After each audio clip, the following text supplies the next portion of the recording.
ఓం గురుదేవ దత్త దత్త దత్త దత్త దత్త దత్త దత్త. నేను మీ సాయి దత్తానందను, మంత్రతంత్ర యంత్ర రుద్రాక్ష మూలికా శాస్త్రజ్ఞ. అయితే ఈ రుద్రాక్షలు, మూలికలు, నవరత్నాలు, మళ్ళా ఈ ఆయుర్వేదం ఉందా అంటే ఇవన్నీ మన ఋషులు కనిపెట్టింది. మంత్రము, యంత్రము ఇవన్నీ మన ఋషులు సనాతనంగా కనిపెట్టారు.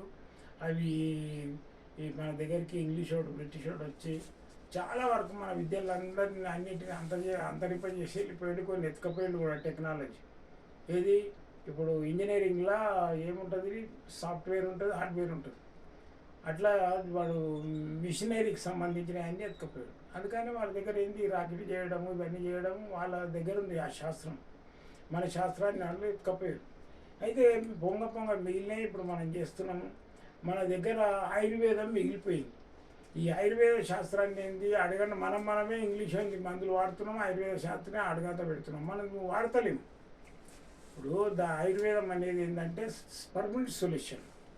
ఇంగ్లీష్ మెడిసిన్ అలోపతికి ఏంటంటే అప్పటికప్పుడు ముఖాల నొప్పులో, లేకుంటే తిమ్మిలు రావడము, లేకుంటే కడుపులో కూడా అప్పటికప్పుడు అయిపోతుంది. కానీ పర్మనెంట్ సొల్యూషన్ రావాలంటే మనము ఆయుర్వేదిక్ వాడాలి.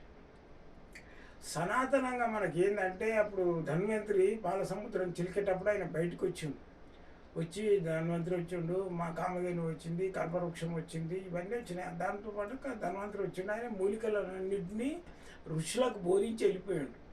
అయితే అవే మూలికలు ఇప్పుడు మనకు తెలియదు. అప్పుడు ఒకప్పుడు లక్ష్మణుడు కూడా మూర్చపడ్డాడు రావణాసురునితో యుద్ధం చేసేటప్పుడు. మూర్చపోయి ఆయన ప్రాణమే పోయింది. అయితే ఆయన బ్రతికించడానికి సంజీవిని మూలిక కావాలి. అది ముక్కులా పెట్టినట్టయితే లేస్తాడు మనిషి. ఆ మూలికలు ఇప్పుడు అంతరించిపోయినాయి, అవి లేవు. అయితే హనుమంతుడు పోయి తీసుకొచ్చిండు దాన్ని.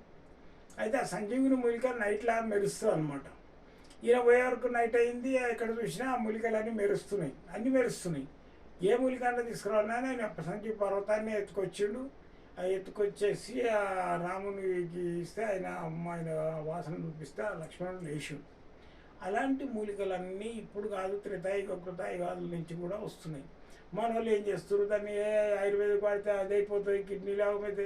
కిడ్నీ లాగం అయ్యేది అలోపతిక్ తోటి, ఆయుర్వేదిక్ తోటి కాదు. ఓవర్ అయింది అనుకో కిడ్నీలు అయిపోయి. ఇప్పుడు నొప్పుల గోళీలు ఎక్కువ వేసుకున్నాం అనుకో కిడ్నీలు ఆగమైపోతాయి. అందుకని ఆయుర్వేదిక్ ఏంటంటే ఆయుర్వేదిక్ మందులతోటి మనకు పర్మనెంట్ సొల్యూషన్ ఉంటుంది. అయితే ఇప్పుడు జీర్ణాశయాలకు, మన కడుపుల నొప్పికి అప్పుడప్పుడు గ్యాస్ టాబ్లెట్లు వేసుకుంటాం, అయిపోతుంది. అయితే ఇప్పుడు సంతానం కావాలి. సంతానానికి నేను గతంలో చెప్పిన కూడా ఇంకో ఎపిసోడ్లో సౌభాగ్య శొంఠి. ఈ సౌభాగ్య శొంఠి అనేది ఏంటంటే దాంట్లో కొన్ని మూలికలు, సుగంధ ద్రవ్యాలు కలుస్తాయి దాంట్లో. ఇదేంది శొంఠి, పిప్పళ్ళు, మళ్ళీ వచ్చేసి లవంగాలు, మళ్ళీ వచ్చేసి మన పట్ట, ఇలాంటివన్నీ జాజికాయ, జాపత్రి, ఇవి కలుస్తాయి అన్నమాట. అయితే దీనితో ఏంటంటే అవి ఆ పేస్ట్ కొంచెం తిన్నట్టయితే కడుపుల బుడగలు, ఏది గాలి బుడగలు ఉన్నా పోతాయి. మళ్ళీ వచ్చేసి గర్భసంచి దగ్గర ఉంటాయి ఆ గాలి బుడగలు, అవి కూడా క్లీన్ అయిపోతాయి. మళ్ళీ ఈ కొంతమందికి ఏంటంటే నెల వచ్చే ముందు తెల్లబట్ట అవుతుంది. తెల్లబట్ట అంటే వైట్ డిశ్చార్జ్ అవుతుంది. దాంతో కూడా సంతానం కాదు. అయితే ఇది ఏదైతే నేను చెప్తున్నానో సౌభాగ్య శొంఠి, ఇది 2 డబ్బాలు తిన్నట్టయితే మొత్తం క్లీన్ అయిపోతుంది. గర్భసంచి క్లీన్, గర్భదోషం పోతుంది. వాళ్ళకు ఏదైనా బాలగ్రహ దోషం అటువంటివి ఉంటే మా చుట్టాల దగ్గర తీసుకొస్తే మేము తాయితనో గీతనో పొగనో ఇస్తాము. అది కట్టుకోవాలి, చేసుకోవాలి, ఆ మందు తినాలి. తిన్నట్టయితే 100% సంతానం కావడానికి ఆస్కారం ఉంటుంది. ఇప్పుడు మగోనికి కూడా జీన్స్ లేవు. అయితే దానికి ఏం చేయాలి, రత్నపురుష లేవేమి ఇవ్వాలి. రత్నపురుష లేవ్యం ఇస్తే ఏమవుతుందంటే ఆ రత్నపురుష లేవ్యం తింటే ఇంద్రియం గట్టి పడుతుంది, ఇంద్రియం లోపల జీన్స్ ఏర్పడతాయి. ఈ విధంగా చేసుకోండి. మీకు అది రత్నపురుష లేవ్యమైనా మీకు మెడికల్ షాపులలో దొరుకుతుంది. ఆయుర్వేదిక్ ఈ సౌభాగ్య శొంఠి అయితే దొరుకుతుంది. మీకు ఆ తాయితలు, మంత్రాలు, అవి బాలగ్రావ దోషం ఉండి కూడా 2 నెలలు ఆగిపోయింది అనుకో, సంతానం సంతోషపడతాం. 3 నెలలు అయింది, నాకు క్యారింగ్ వచ్చిందని ఖుషి అవుతాడు. అది పుష్కరం పడిపోతుంది. ఏంటంటే ఈ బాలగ్రహాలకు బాలు వెంబడే పడుతుంది ఆ గ్రహ.